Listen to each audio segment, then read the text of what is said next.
The Cavern of Remembrance is without a doubt Kingdom Hearts' best piece of post-game content.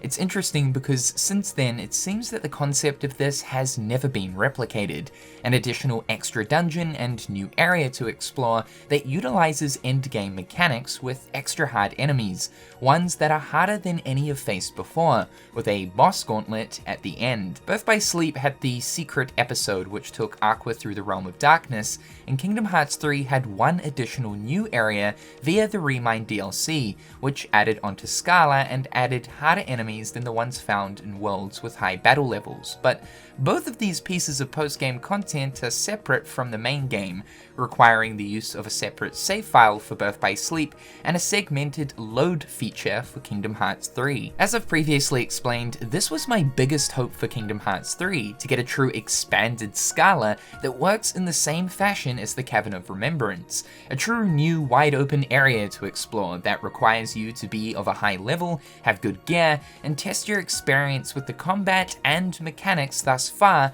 preparing you for inevitable boss fights ahead. KH3 did a great job with adding in the data battles. I'd even go as far to say that the ones in Kingdom Hearts 3 are a step beyond Kingdom Hearts 2's, but because KH3's additional content was story focused and took us through a time travel bonanza, it meant there was no extra time to be skipping around in Scala. When we first saw the footage of the new area for Scala within one of the Remind DLC trailers, I envisioned that yeah, the Remind DLC is literally going to give us Scala as a world, because in the base game of Kingdom Hearts 3, it acts as one area, and an area that you cannot even explore. It is pretty much just used for a boss fight arena. So I envisioned that, yeah, we'd get the whole world, and after traversing through this world at the very end, it will likely be a very similar setup to the Garden of Assemblage, where we'll probably have the data battles or some kind of boss fight that will ensue. However, unfortunately, what we got was literally just that one singular new area for Scala showing off in that trailer. And I think the reason why I had this crazy envisionment of what this hopefully will be is because the Cavern of Remembrance was executed so well in Kingdom Hearts 2 Final Mix. I've wanted to talk about my thoughts on the Cavern of Remembrance in depth for a while now, because I think it's important for Square to use this as a reference for what a large piece of post-game content should look like, and I hope that for Kingdom Hearts 4, we do get an extra side dungeon that's truly worth getting the best junk for, and not just aimlessly grinding out levels, crafting the Ultima weapon, and acquiring equipment for one singular secret boss fight. And because Kingdom Hearts 2 is just completely starved from additional content for its vanilla version, the Cavern of Remembrance was just the absolute perfect cherry on top. To begin, I loved the way the Cavern was first introduced. Even though this is an endgame piece of content, you can access it halfway throughout the game during the battle for Hollow Bastion.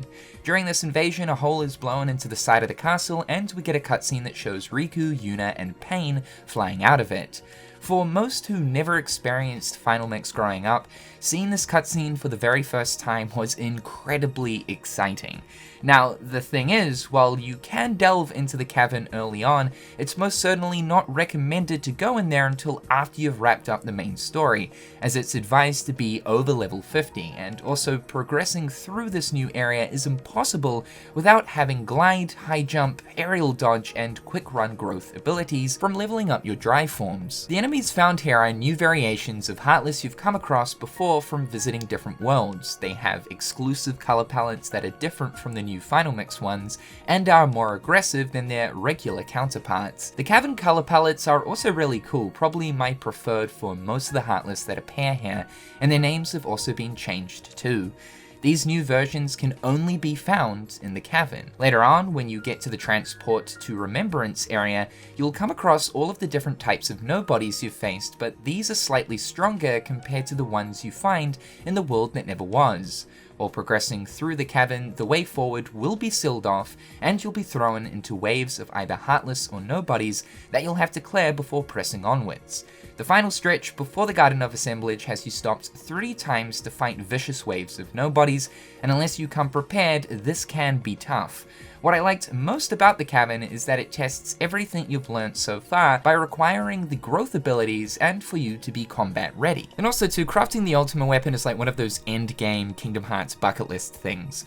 In vanilla Kingdom Hearts, really the only additional piece of content was, yeah sure, the arena matches, and then you had Sephiroth. You'd craft the ultimate weapon, get through those fights, and then that's kind of it. You use the ultimate weapon for however long it ended up taking you to finish those pieces of content. It's kind of like you get the best thing ever, and then you just don't ever use it. It's used for 5 minutes and then you've had your fun with it. So it was great to get a high level piece of content where you got real good use out of that strong weapon, especially towards the data battles and then the inevitable lingering will as well. I'm not saying that the ultimate weapon is obviously needed for any of this additional content that Final Mix added, but it will certainly help out as there is a lot of fighting involved with the strongest foes in the game. Kingdom Hearts 3 kind of suffered from the same issue as vanilla Kingdom Hearts 2, because you would go ahead and you would craft the ultimate weapon and then have like little to no content to use that ultimate weapon for,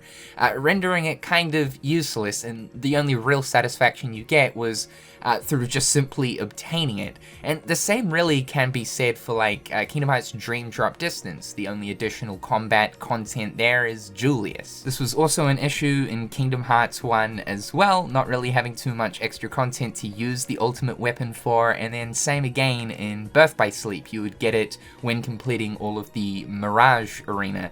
By that point, you've done most of the additional combat content. Now you've got like one singular boss to verse off with it. So yeah, I don't know, this is a really small nitpick and kind of pet peeve, but I like to actually have content to use my new shiny weapon with. So the Cavern of Remembrance was sort of perfect for this. The actual level design here is probably the best aspect though, as it's truly the best in the entirety of Kingdom Hearts 2.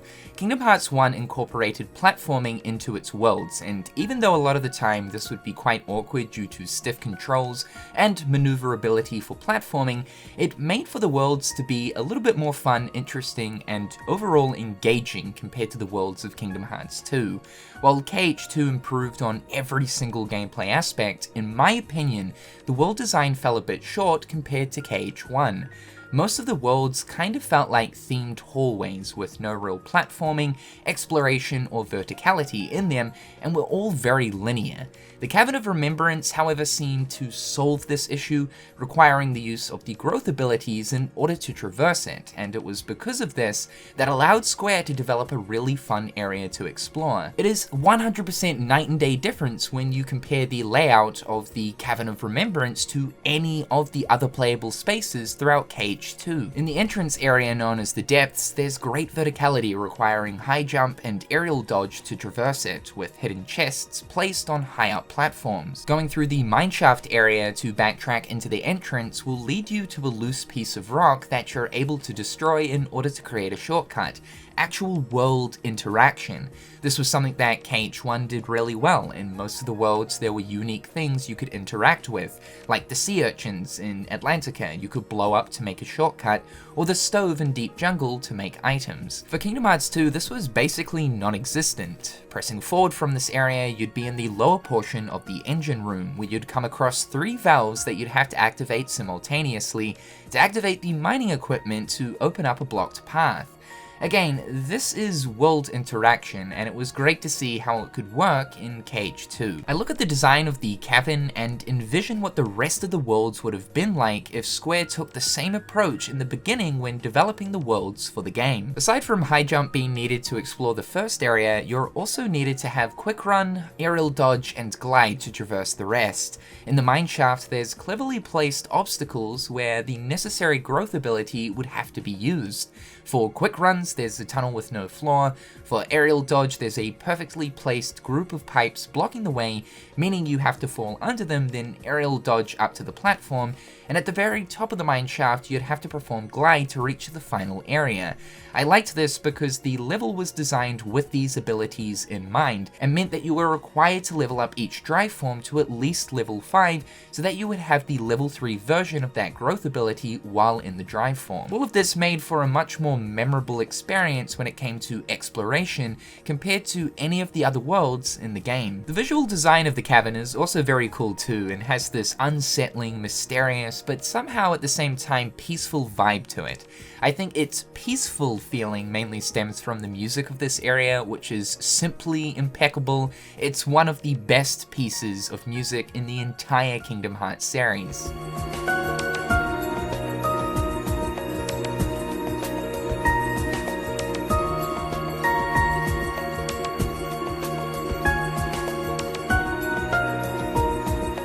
I've always been very curious about the Cavern of Remembrance, wanting to know more about its history and lore, mainly because there isn't any. It sort of seems like this area simply exists to be an additional area to explore with an organization boss pit at the very end of it. And that is 100% fine. Additional pieces of content like this in video games don't really need actual lore explanations. But could it be possible that Nomura and the devs want people to imagine what the cavern is through environmental clues, rather than giving a straight answer through something like an Ansem report, even though it would have been amazing to have one of these for this area to explain it and the existence of the data versions of Organization 13. Let's say once you get to the Garden of Assemblage, there'd be an additional chest there, and it would give you a secret report which would explain the existence of this area and what its purpose was. Did Xemnas and the organization create the Garden of Assemblage beneath the Castle of Radiant Garden as a cold storage for data replicas of themselves? Or more so, was this some kind of computer room developed by Ansem the Wise for data kept on Organization 13 for his research purposes towards them? It does make me think though that this would be more organization orientated, as the doors into the Garden of Assemblage have the nobody sigil. In Kingdom Hearts 3, Sid developed a computer program that contains a data version of the Garden of Assemblage, with a data version of Sora and organization members. The goal of this is for this data Sora to defeat these members in order to hopefully find clues to Sora's whereabouts, which in the end fails. But still, that at least explains the garden's existence in Kingdom Hearts 3. It's simply a program developed by Sid, and exists within a data world. Kingdom Hearts 2's is physically located in Radiant Garden, and because the doors throughout the cavern as well as the final hallway all use the same designs from Castle Oblivion, literally the same white floors, pillars, details on the wall, it makes you think there's a larger purpose here derived from the organization. Of course, Rechain of Memories was developed alongside Kingdom Hearts 2 Final Mix, and because these literally are the same assets from Castle Oblivion, it was probably a decision made to save time rather than developing completely unique assets for these parts of the area. The cavern is deep underground and consists of the same crystals that can be seen in the Crystal Fissure area, which is also within a small cave, leading me to believe that these crystals that are within the terrain of Radiant Garden hold some value. A cool detail that I noticed was the deeper down you are within the cavern, the rock is a different color, with the deepest area being the depths, consisting of purple rock. You get a good look at this when looking at the entire mineshaft area with a free cam. Deepest is purple, middle depth is turquoisey green, and below surface is blue, just like the terrain Radiant Garden is built on. It was also cool to see the rising falls again within the Garden of Assemblage, calling back to the first area of Kingdom Hearts 1's version of Hollow Bastion, and also because before Radiant Garden fell to darkness and transformed into Hollow Bastion at the end of Birth by Sleep, it was surrounded by water. The data battles were the final slice of this content, and was a true test of your skills, putting to use every mechanic the game has to offer. Kingdom Hearts 2 Vanilla was lacking in post-game content, and I think that even if Lingering Will as well as the Mushroom 13 wasn't added, the cavern along with the data battles would have been enough to suffice. I think also because too, when a lot of people first played KH2, they hadn't played Chain of Memories. There was this sense of confusion that you don't face off against all of the organization members in the game, even though you defeat them at the very end. So to finally fight every single member with KH2's systems was joyous, and has since become a staple point piece of content for Kingdom Hearts. This was a piece of content that really truly justified getting the Ultima weapon, as well as acquiring all of the best just armor and accessories throughout the game, to actually put in time to level up at the end of Kingdom Hearts 2, not just for one specific secret boss fight against Sephiroth. It was great to have this extra big portion of content to delve into once you had wrapped up the main game's story. Overall, I hope Square Enix execute the additional post-game content for the future of Kingdom Hearts in the same manner as Kingdom Hearts 2 Final Mix. While it was disappointing that KH3's base game was also lacking, the Remind DLC certainly solved some issues. However, there was still some things I would have loved to have seen added, like the Cavern of Remembrance concept.